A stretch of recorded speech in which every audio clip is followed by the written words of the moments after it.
moi, je me demande si les juges de Côte d'Ivoire n'ont pas honte. Avec les études qu'ils ont faites, pour eux-mêmes, un peu de minimum de respect pour leur propre personne là.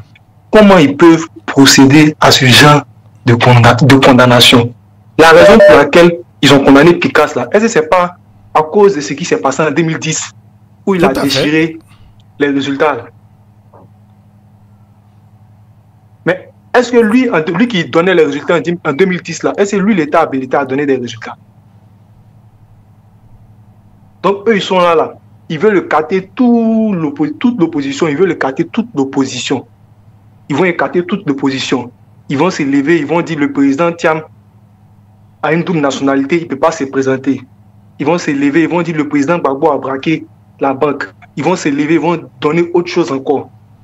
Vraiment et sincèrement, ces gens-là doivent quitter au pouvoir. Parce que ce qu'ils sont en train de faire subir aux Ivoiriens, là, même Gbagbo même qui était au pouvoir, là, il ne les a pas fait ça. Il n'a pas fait ça à quelqu'un. Ils ont pris les armes, ils ont attaqué le pays. Ils disent que l'autre dit c'est parce qu'il est du Nord, l'autre dit c'est parce qu'on ne veut pas les laisser porter boubou. C'est à cause de cette guerre-là qu'ils ont mené cette guerre-là pour venir au pouvoir.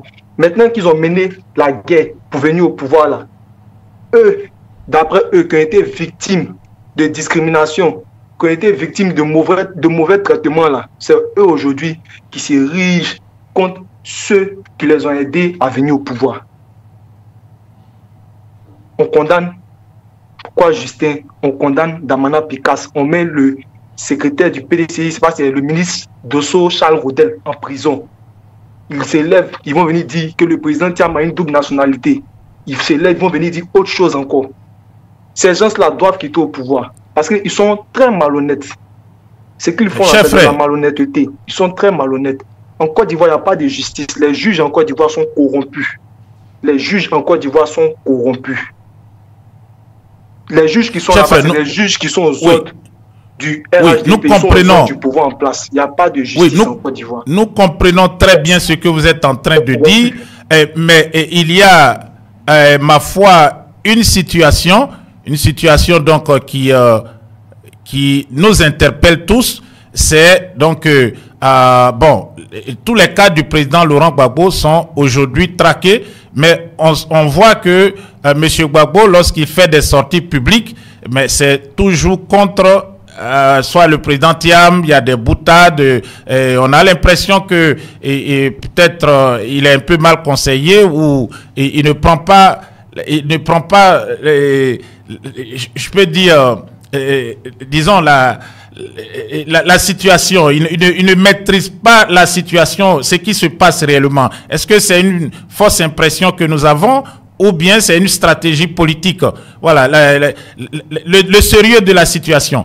On essaie de l'isoler, on essaie de mettre toutes les personnes qui sont mobilisées, motivées pour se battre, pour que justice lui soit rendue. Ces personnes-là sont traquées par le régime.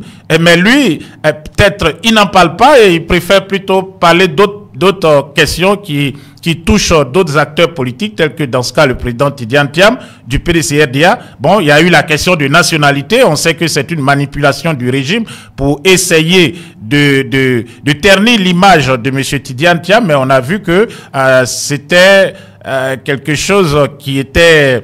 Voilà, l'objet du meeting que le président a tenu, même si certains de ses partisans ou même des cadres de son parti ont dit non, il ne parlait pas de M. Thiam. Voilà, si vous me recevez, allez-y, nous vous écoutons. Allô? Oui, est-ce que vous m'entendez? Bon, je crois qu'on a quelques difficultés avec la connexion, mais nous, on vous entend très bien. Voilà, coupez juste le haut-parleur, parlez au téléphone, je crois qu'on vous entendra mieux. Mais vous avez la parole. Si vous êtes là, nous vous écoutons. Je suis là, doyen Isaac. D'accord, allez-y.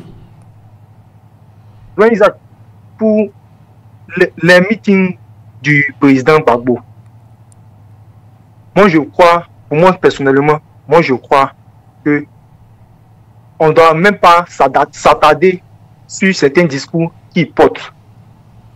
Et aujourd'hui, c'est ce que les militants du RDR ils font. Atu Banga a repris un discours du président Gbagbo où il a dit qu'il il est danois, il est un, mais il veut être président, ou bien, je sais pas, il a dit un truc de ce genre. Oui, tout à fait. Oui, qu'il y a des gens qui ont la nationalité. C'était durant son ils sont un peu ivoiriens. Meeting. Voilà, un peu ivoirien, qu'est-ce que le pouvoir en place veut faire? Ils vont prendre les différents discours des leaders d'opposition et ils vont essayer de communiquer dessus pour diviser l'opposition. C'est dans une démarche claire que le RHDP est en train de marcher. Ils sont dans une stratégie. Ils envoient Yatou Banga sur les plateaux pour venir faire leur boulot. Cet historien qui s'appuie sur des prémices ou qui se base sur des prémices scientifiquement fausses là. Toutes ces analyses, tout, je ne sais pas où il enlève ces informations, c'est des informations fausses que lui il prend pour venir débattre sur les plateaux de NCI. Aujourd'hui là, il s'appuie sur les discours des leaders d'opposition, des petits bouts de discours pour communiquer dessus, pour diviser l'opposition. Il ne faut pas que l'opposition se laisse distraire. Le PDCI et le PPACI mènent le même combat. Aujourd'hui là, Ouattara arrive au pouvoir là, eux tous là, ils veulent les écarter, ils veulent les enlever, eux tous. Il veut plus même qu'il y ait une opposition. Lui, c'est un parti unique qu'il veut. Pourtant, lui, il s'est levé, il a pris les armes pour venir attaquer la Côte d'Ivoire. Et quand il a pris les armes pour attaquer la Côte d'Ivoire, il a dit c'est parce qu'il est musulman qu'on ne veut pas qu'il soit président, c'est parce qu'il porte boubou qu'ils sont en train de le tuer. Mais c'est le même aujourd'hui là, qui est venu là. D'après lui, il a subi des injustices, mais qui fait subir des injustices à ses amis. En 2025 là, les Ivoiriens doivent s'unir, chasser ceux-là du pouvoir. Parce que s'ils n'ont pas chassé ceux-là du pouvoir là, la Côte d'Ivoire là va plus exister. Parce qu'ils vont prendre le pays en otage pour faire du pays ce qu'ils veulent. C'est tout ce que moi j'ai à dire, doyen Isaac.